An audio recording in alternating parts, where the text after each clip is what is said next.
And I wonder how many of us today need to learn from Samson, need just to learn a lesson from him.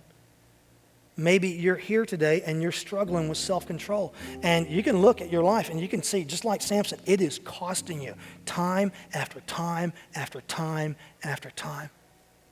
And for some reason, you're just not learning that lesson. I think that as we read Samson's story, as we learn from it, there are a couple of things that as I worked through this story, I thought, man, I need to do a bit of a gut check. There are a couple of things that we need to do homework-wise as we go home today. Let me just give you 3 questions to ask yourself. First of all, ask yourself this question: what boundaries in my life am I just ignoring because it suits me? What boundaries?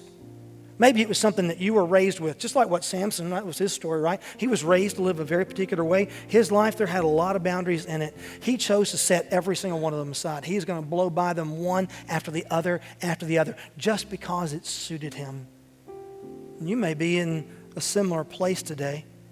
Let me just tell you, those boundaries that God gives to us, those boundaries that Samson's parents gave to him, those boundaries uncomplicate your life. And some of you, your lives are so complicated. And if you really push on it, you say, why is my life so complex? It's because you're blowing it when it comes to self-control.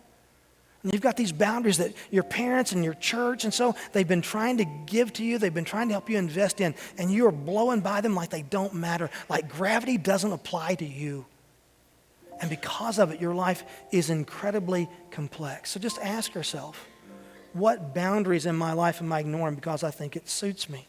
Here's another question that I would encourage you to ask. Do I have people in my life that are wise people that I'm seeking out?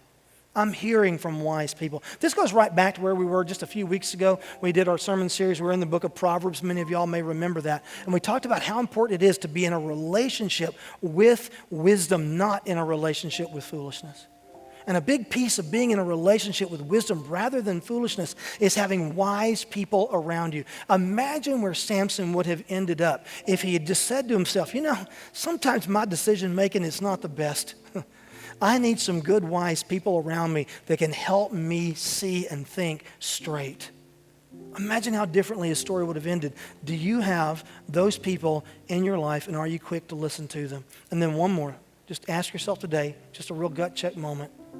What am I doing to demonstrate faithfulness both to God and to the other people around me? What am I doing? It may be that right now you're a Christ follower in name only. There's nothing about your life that demonstrates even a hint of faithfulness to God. Samson was challenged along with the gifting, the blessing that he received. He was challenged to demonstrate his faithfulness to God. Something was supposed to be coming out of the end of that pipe, and it never did. It never did. And I would submit to you, it's important for us to make it a priority to demonstrate, just so that we can tell, I am being faithful to what God has called me to be here and here and here and here. And I'm being faithful to those who rely on me here and here and here and here. You ought to be able to see it. So what are those symbols, those signs of faithfulness coming out of the end of the pipe? Because if you're not demonstrating faithfulness, I promise you, it's costing you, and you're never going to realize the full potential of what God has set you up to be. And I believe this matters to every single one of us. Why? Because there is no age limit on potential. Doesn't matter how old you are. Doesn't matter what you think you've already achieved in your life. If you're still breathing, God has a reason for you to be here. And if you're going to realize the full measure of the potential that God has given to you, it's going to run right through the middle of self-control. It's going to have to be there. But now, there's good news in all of this, isn't there? And that is, we have this wonderful God who invites us to be a part of what He's doing, and He gives us all of this potential, and He offers to us a relationship with Him, and that acts as the springboard of the whole thing. So today, as we get ready to wrap up, let me just ask you, what are you doing to realize your full potential? What are you doing to invest in your relationship with God?